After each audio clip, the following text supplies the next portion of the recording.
Today's video may be controversial. Up until now, my Arc 9 reviews have been an absolute love fest. I have done nothing but shower with praise the storyline and the characters, even characters that I don't particularly care about, like the goons of the Feldcamp. I still think they had some very enjoyable moments. However, there is one storyline which didn't totally please me in this volume, of a character that rhymes with STEM. What character could that possibly be? Stay tuned to find out. So once again, I am sleep deprived with caffeine in my blood and peak in my mind. So let's get right into it.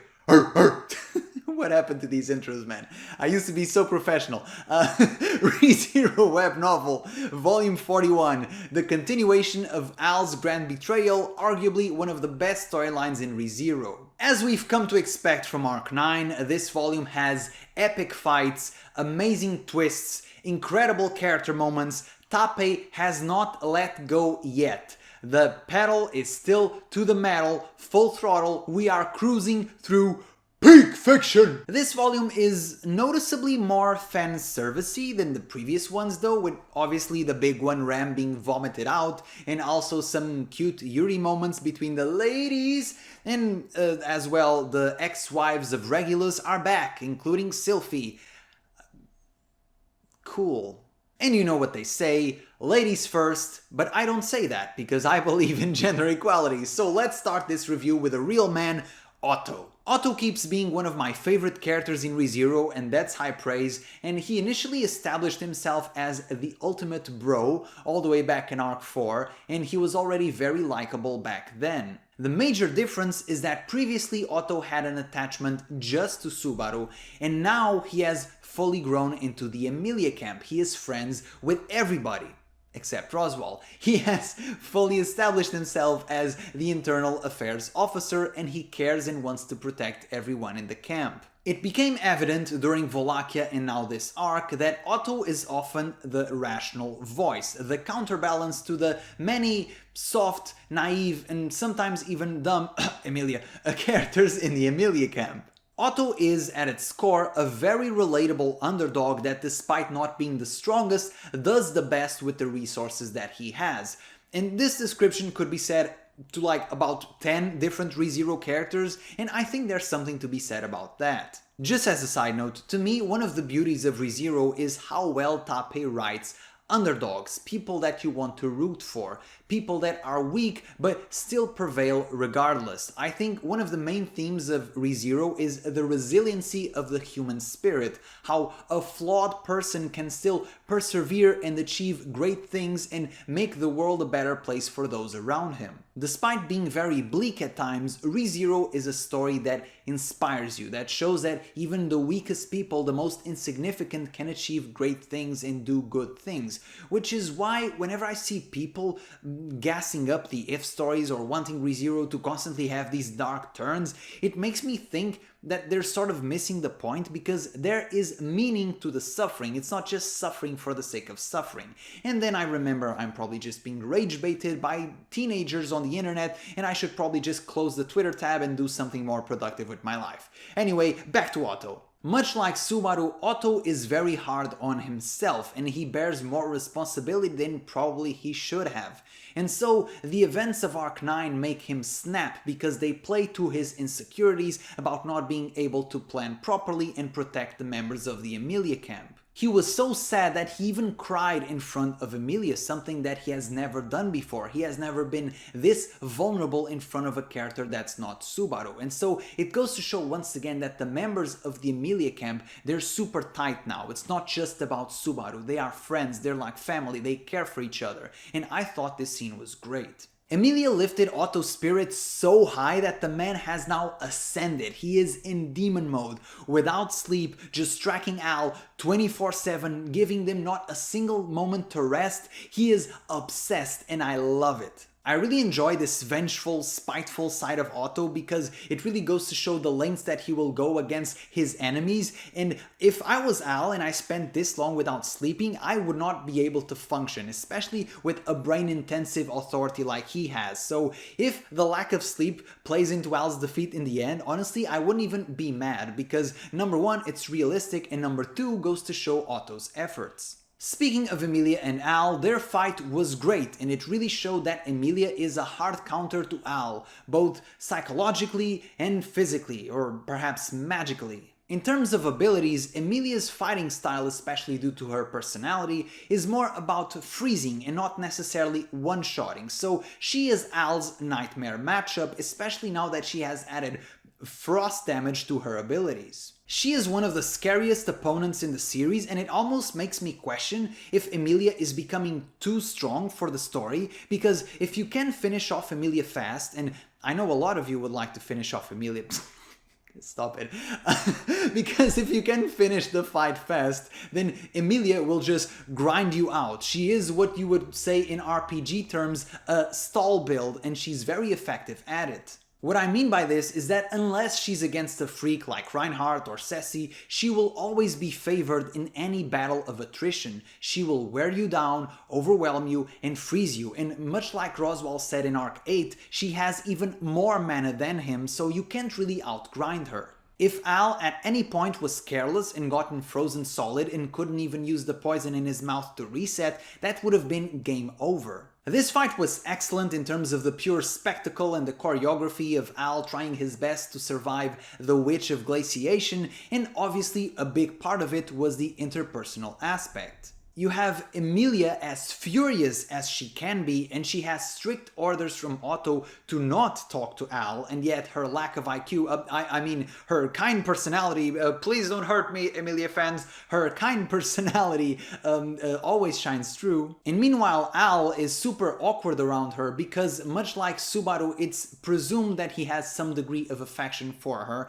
and it's clear that he doesn't want to harm her, even says so himself, and I loved when he cringed against the Subaru ice clones. That was such a nice touch. This entire fight was super entertaining. The end of the fight was very fitting. As I mentioned, Emilia will always outgrind you and win eventually. Al knew that he couldn't win, it was just a matter of time before he lost, and so he decided to get out of there as fast as possible, and to do so he continues playing the villain, and he endangers lives even though it goes against his principle from the previous volume, because he knows that Emilia will be able to save those lives. He can only play the villain because he knows Emilia can play the heroine. I love these fresh interactions that we haven't had much of because the presence of Subaru, and I just love how dynamic the character interactions are. Once again, Arc 9 is absolute peak! And during the fight between Al and Emilia, Roy is there to provide color commentary. How nice of him. And I can't believe Tappei is actually doing it, but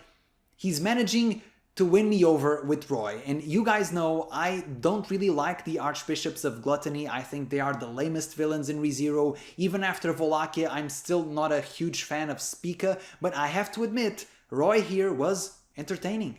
My biggest problem with the Gluttony siblings is that they never say anything interesting. There is not a single memorable piece of dialogue.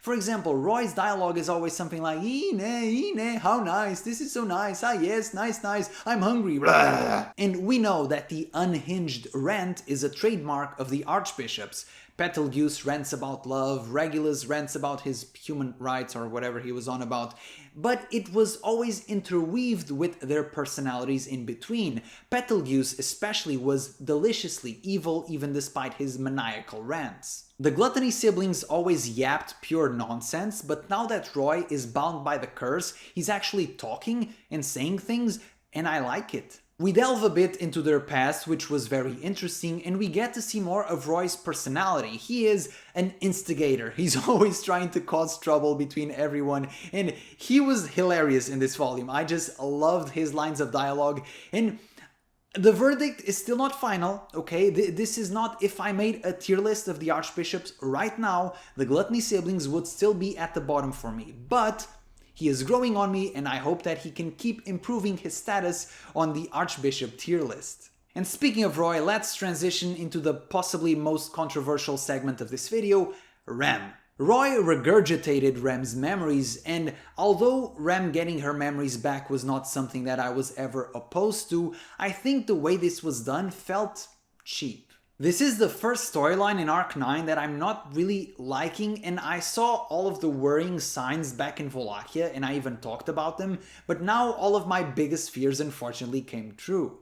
Rem's character arc in Wallachia started off fascinating. The Wholesome reunion never happened, it was ruined, she hated him, one could argue justifiably so, and she slowly warmed up to him throughout Wallachia, and I thought that was a very interesting development. I mentioned many times during my Wallachia reviews that this was the perfect opportunity to really make Rem grow as a character, because she was stripped of all the emotional baggage, the complex with her sister, the clingy attachment to Subaru. She was free to grow and blossom on her own. One of my crazy theories for Arc 8 even said that Rem could join Wallachia or join the Priscilla camp. Obviously I didn't know at the time that Priscilla wouldn't make it, rip and pepperonis Priscilla, but I thought those would be very bold, courageous moves by the author. They would be super juicy narratively speaking. Although I didn't expect those theories to happen necessarily, I thought it was a long shot, but throughout the arc we saw this phenomenon where all of the growth Rem had up until now was slowly being undone, and she was reverting back to who she was in Arc 3. She went back to liking Subaru, she went back to the exact same relationship she had with her sister. I even mentioned that I didn't like that she called her Ram Nesama. I thought that they could stand more as equals, and yet it seems like she was being defaulted back to who she was. And Tappei has so many times throughout the story done the ballsy move, sometimes even risking pissing fans off. I always got the sense that he wrote the story that he wants to tell, regardless of the feedback, and I love him for it. As a side note, I hate when fans make up their own headcanon and then get angry when the author doesn't write what they wanted him to write. Bro, at that point just write a fanfic or something.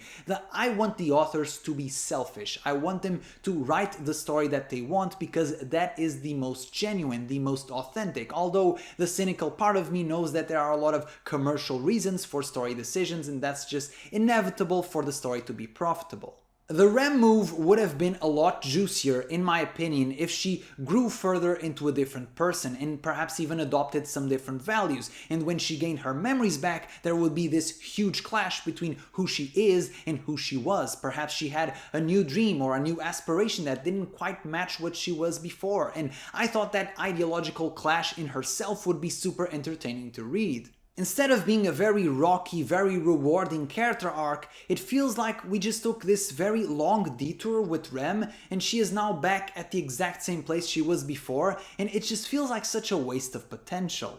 I don't know if this was the author's intention all along, or if perhaps he was pressured by his editors or something for monetary reasons to introduce Rem back into the story, but this feels very safe, very boring, very fan-friendly. And although being fan-friendly is not necessarily a bad thing, I just think that the story has proven time and time again that it is better and more entertaining when Tappei takes risks, and this just felt very safe. I am open to changing my mind. Let's see where the Rem storyline goes from here, because we can still take some wild turns, but this, to me, this volume in a vacuum felt a little bit flat, very anticlimactic. Also, now that they established that memories can be brought back, Krush will get hers too at some point, right? Because unlike Rem, who I thought was an interesting twist on her character, Krush without her memories is just a straight up downgrade, so I hope she gets it back at some point. And speaking of Krush, let's talk about the main man of the Krush camp, Willhelm. And by the way, why does the Krush camp only have 2 relevant characters? Why does Tappei insist on nerfing the best candidate? Just questions to throw out there. Anyway, Willy Boy once again shows in this volume why the nickname Sword Demon isn't just an edgy nickname, it is also a very accurate description. Willhelm stacks all the possible narrative buffs of wanting to save Subaru for being indebted to him, of wanting to save the kingdom, of wanting to save his idiot son, of wanting to save his very powerful grandson who is stuck in a battle against the witch that's bringing the literal apocalypse. There is no way he could have been more motivated. The only way he could be even more determined was if his wife was still alive. Too soon? Okay. Yae is very strong, she's a ninja prodigy, and she had the field advantage by setting up traps beforehand, and yet none of that matters because the sword demon cannot be stopped. He is just too skilled, too powerful, he just Goomba stomps her, and he does so in a very stylish way. He even learns how to step on the threads throughout the battle. She had the advantage of being a very cheesy gimmick with the threads. It is very surprising to first-time opponents, and Willhelm still overcame that. Willhelm is so focused that he is peaking for the second time in his life as an old man, and that's just crazy. And there's this constant theme of visualization throughout the battle, which I think is very apt for the Astrea family in general. You cannot overcome your opponents if you do not believe in yourself, if you cannot visualize it. And Willhelm always manages to grasp at victory no matter what the situation is because he is the sword demon. He dedicates himself fully to the sword to grasp victory and to defeat his opponents. He has no excuses. He is super harsh on himself. He's pretty much the exact opposite of that bum Rowan who was always coping, always filled with excuses. And you thought it was going to be a video without me roasting Rowan, didn't you? But no, I will always squeeze it in because I love to squeeze it in at the most unexpected times. Wait, what? The fight versus Yae is a perfect example of his harsh inner dialogue because she was overwhelmed, fighting for her life against this unstoppable monster, and meanwhile he kept commenting how weak he was, how inefficient he was, how he still has so much to learn, especially if he wants to even dispossess the current sword saint of his duties, much like he did for his wife, which, by the way, Willhelm, good luck with that. And so Yae was just the entry dish, and out comes Volcanica. And Willhelm unexpectedly goes toe-to-toe with him, and once again comes this theme of visualization. There are certain characters that are so determined, so skilled, they have this aura of invincibility that throughout the fight, Heinkel started believing that despite all odds, Willhelm would win. He would defeat Volcanica. And I initially took this as just Heinkel's delusions because of his daddy issues, but after the fight, Volcanica himself says that at one point he really believed that he would lose, which was super surprising to me. And yes, this isn't Volcanica in his prime, but it's still a dragon. I thought for sure that they were evenly matched until at one point Volcanica would just take over because, as the kids say, species diff. And much like Willhelm struggling for victory, Heinkel could visualize him winning because he is, in his eyes, the strongest swordsman he's ever met. And this was very peculiar when Heinkel could not handle this and stopped Willhelm from winning because, as Felt very correctly notes, it would make more sense if Heinkel, if he wants the dragon blood, to turn on Al, betray Volcanica and help out Willhelm, and yet he didn't do this. From the dialogue, I inferred that Heinkel felt small, very small, watching Willhelm. He is too strong, too skilled, too dedicated, too courageous, everything that Heinkel in his own eyes is not, and so it is painful to watch his own father's strength.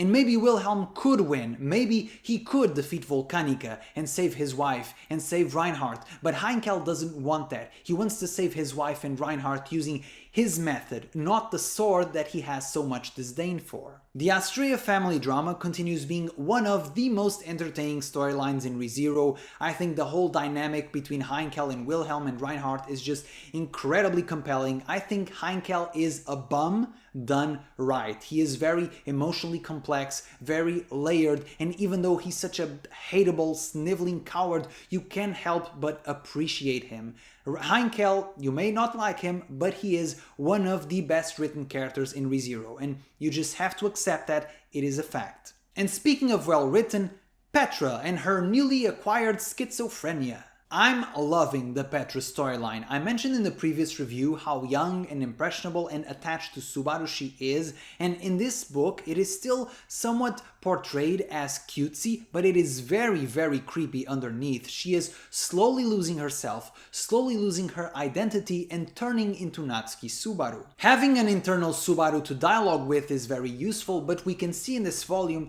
that Subaru's emotions for Emilia and Rem overwhelm her. Her dialogue is starting to sound like Subaru. She is slowly becoming him, and it is not clear yet if she's even aware of the huge price that she's paying. I'm incredibly interested to see how Tappei will resolve the Petra situation. If there is a huge reset, undoing the events of Arc 9, that would be demonic actually, because of the whole Rem situation. I don't think the author's doing that, but that would be very funny. But assuming these events are locked in, how will Petra regain her sense of self?